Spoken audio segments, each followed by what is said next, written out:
ఆకాంక్ష, కోరిక. కోరికలు మనుషులకు చాలా ఉంటాయి. ఇప్పుడు వందల కోరికలు ఉంటాయి. ఎవరైనా బాగా పాడితే బాగుండు అనుకుంటాం. ఎవరైనా వాయిద్యం నేను వాయిస్తే బాగుండు అనుకుంటాం.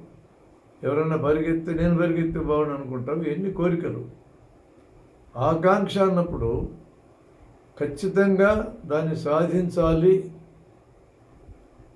అనే బలమైన కోరిక ఉన్నప్పుడు ఆకాంక్ష అని మాట వాడతాం. బలమైన కోరికని ఆకాంక్ష అంటాం. బలమైన కోరిక లేకుండా విజయం సాధించడం సాధ్యం కాదు, లక్ష్యాలు సాధించడం కూడా సాధ్యం కాదు. అందుకని మామూలు కోరికలన్నీ ఆకాంక్షలుగా మారవు.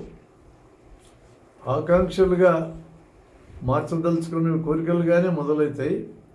కానీ బలమైననే అభిప్రాయాన్ని మనం దాని కలుపుతాం.